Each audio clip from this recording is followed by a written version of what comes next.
So there's a producer that goes by 𝗃𝗏𝗱, and I like how he spells the name. How dope is he? 𝗃𝗏𝗱 with the exclamation point on the end. Because you like exclamation points. You know, I use them on Twitter. I use 15. Way too much. 15 and 20 of them. Yeah, I'm gonna start doing 30 to make Lone mad. But he signed a production deal with the company called Warner Chappell, I believe, Warner Chappell Music. He had a placement on. So they're Christian? I hate him. He had a placement on Drake's album. He co-produced the Way Too Sexy joint featuring Future and Young Thug. Not my favorite. That's unfortunate. Yeah, no. With producer TM88, and I think that record's been streamed 350 million streams and counting. So Man, it's amazing how good a horrible record can do. Man, he out there getting to it. But young fella signed a deal. He's also worked with. They had a few more names: 42 Doug, Roddy Ricch.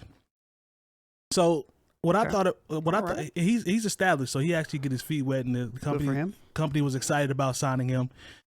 But what do you think, Lone, as a producer? What do you think about production deals now with how accessible producers are to artists? Do you think they can still be beneficial? I think from a placement standpoint, he'll be able to get into a lot of rooms that he may not have. Maybe. But on the flip side, we don't know what the paperwork is like with the percentages versus. It's a lot lower. It's a lot lower. You think it's a lot lower? Yeah, because there's an extra middleman in there, right? Well, yes, you know they're gonna chop it up. Yeah, but so you know, a lot of producers now getting in the inboxes. You know. Yeah, I mean, I feel like the production world has changed in the last 5 years. There's a lot of collaboration going on. Agreed. Even one of my students, former students, he got a handful of placements, but he was collaborating with other artists. Yep. So it was like he did the melody, somebody else did the drums, somebody else did something else, but one of those people had a connection, so they got it in front of this artist. Right. And he's got like 2 or 3 decent, like 𝐀𝐁𝐎f and some, I think, 𝗃𝗏𝗧 and stuff like that. You know what I mean? But they're all like co-production credits. Right. And I remember he hit us up. We had I think I mentioned this on the show a while back, but we actually connected him with Jake One. Yeah. For him to ask some questions kind of about this specifically, because somebody wanted to kind of sign him to a producer deal. And the answer was, maybe, and I think that's pretty much, I think that's the answer. Like, it can be beneficial, but you have to understand that this is the music industry, right? This guy even mentioned, and it's shady. That's 100%. That's the punchline of that. Yeah. So, but he even mentioned Southside and TM88. They came up together, collaborating. Yeah. So to your point, it sounds like he got there with them. Then I think that's different. I mean? You know what I mean? Like, so if you could, to me, it could be something similar to like a management deal. Could be. And I think if it's in that realm and it's somebody you trust and they're not going to screw you over, then maybe it's a good deal. But just signing a straight production deal with some random person that says, hey, I can get you this or I can get you this, and there's some sort of exclusivity involved and you lose percentages and stuff. I don't know, maybe. I mean, the more people that are involved, the more it's going to get chopped down. We know that. Yeah. But I just think that there are pros and cons to everything, obviously. But when I said he may be able to get into some rooms that he might not just on his own, that is the one thing that always sticks out to me. I think that's the value. Yeah, no, for sure. Because you cut through the bull, to get to. Yeah, I guess if I would mention it to any producer, I would say, if you are going to sign a production deal, don't do anything super long term, and do something where you can get your feet wet a little bit, see if there's any benefit in it for you. Right. See if you can feel out the situation so that you can pivot if you need to. Right. But make sure that you definitely have your paperwork right. I mean, that's without said, but we've been talking about this on the show all the time. But yeah, like, definitely make sure that your stuff is in order. Call your attorneys and have it talk this contract out, and make sure there is a contract involved. And don't sign with Jay Jerkin. Those are my thoughts. I'm not familiar with the producer. I'm gonna do more research and my due diligence, because sounds like he's on his way, and I'm happy for the kid to that's great. Get the position. It's just the topic came up in my mind because we've seen both sides, and this direct. We talked about direct to consumer as it related to Black Star, And the fan, I mean, it's the same way with some of these artists now, from a collaboration standpoint. So his actual company that he works for or signed to, are they the ones doing the placements? Well, I'm gonna have to, from the way I understand it here, TM88 is a producer that has his own company, and this young man works underneath that. So it's a collaboration deal. The way I'm reading it is they're gonna help them with the placements, like get him in the positions, help him shop the beats, that type of thing, which to me is dope. It's just, I know it's going to be chopped down if he's already a part of one company, and they're going to have to get the middleman. Yeah. For the most part. So it's, I mean, you're gonna get the looks though. Yeah. You're gonna get the looks. If that person is in those rooms, then you could get the looks, and that's the kind of key part. I would just make sure you get your credit. Make sure that credit is everything. like especially if you're producing for stuff, because don't be a ghost producer, right? Unless you're getting a lot of money. Yeah. But like, I would ghost produce. I'd be quiet if it was worth it. But it would take a lot for me to not put my name on something. Yeah, because if you ghost produce and then it goes to #1, they're not going to call you. Nah. True, that's true. Yeah, it had to be worth it. It had to give you a lot of hush money. Yeah. You know, I just think with As all long of as they're this, coming back to you to do some more of that ghost work. Yeah, they'd be like, True. we need that same sound. Yeah.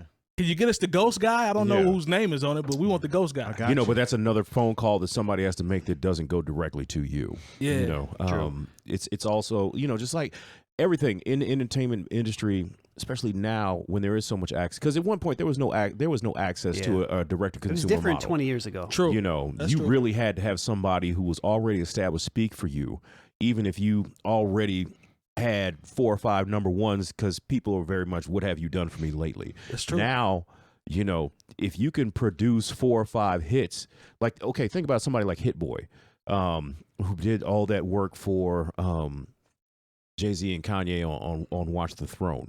You know, you see stories like he's just now getting his paperwork together to where he's out of his production deal and he's able to actually see the lion's share of the credit and the money. He's for the open work about he's how done. bad that deal was. You know, he's open about it. I mean, but probably at the time it was like, okay, we're going to get you in the room or have this music played for these artists.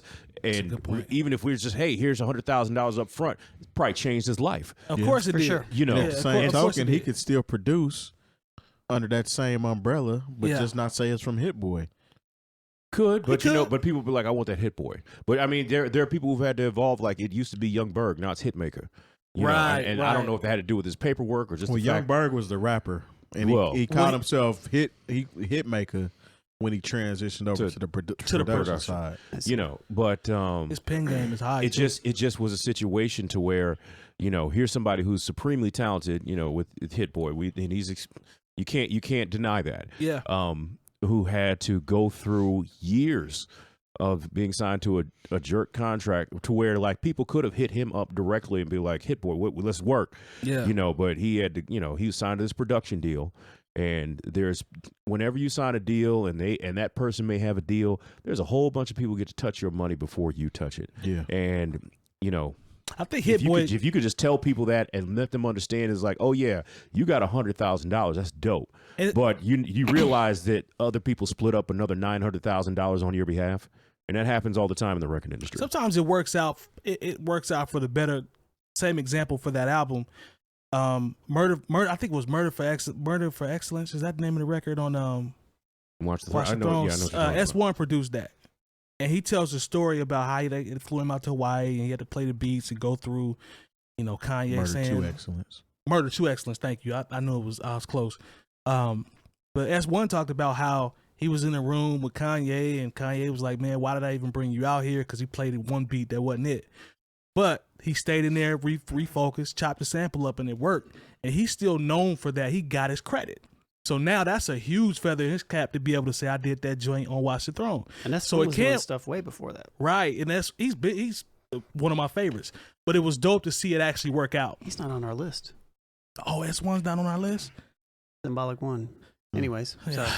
Well, we might have to make another exemption. But no, I mean, I hope this works out for this kid, man. 350 million streams. Man. And you know what's crazy? That might just be through the DSPs, you know, because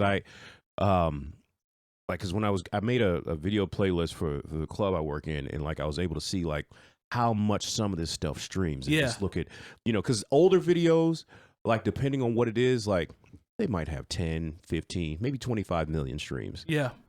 newer, like or if it's something that hit like some sort of cultural benchmark, like still DRE. Yeah. Is at like 1.3 billion. I think what's the Old Town Road is knocking on 2 billion. And people say that just came out. How long and people ago? say, it only, you only get this much of your streaming, but if you can get 2 billion people to watch it, it adds up to a sizable amount. Facts. It's just crazy. I mean, I don't know if anybody who's listening or watching, and maybe you got kids that watch. That's how they consume videos now instead of video shows. Yeah. Just look at the most popular videos and look at that number that says how many times it's been viewed. It'll blow your mind. I can only imagine with the kids' videos. But I mean, look, I heard something about the dude who put out the Baby Shark video. Yeah. That dude makes about $8 million a month. Easy. Because everybody then remixed it too. Yeah, so he gets a piece of whatever that is. Like I didn't put Baby Shark in the club rotation mix, but I bet it's probably been viewed more than any of those videos I put in that mix. I bet it'd go off in the club. It might. They have videos. Put a trap beat behind YouTube that are just Baby Shark back to back to back to back to back. Yeah, a Baby Shark playlist. Keep your kids from knocking over stuff.